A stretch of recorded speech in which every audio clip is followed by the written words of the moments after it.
my credit card company when I was sitting in the hospital, and And you're from xenophobic. someone named from American.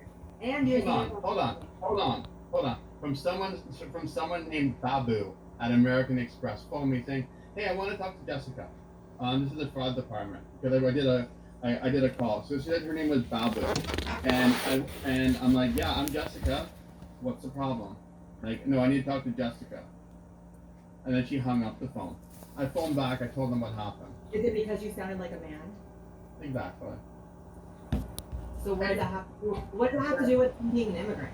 What I'm gonna that's exactly it. It's because immigrants they think I don't think only immigrants would think you sound like a man. I think that's probably a popular opinion.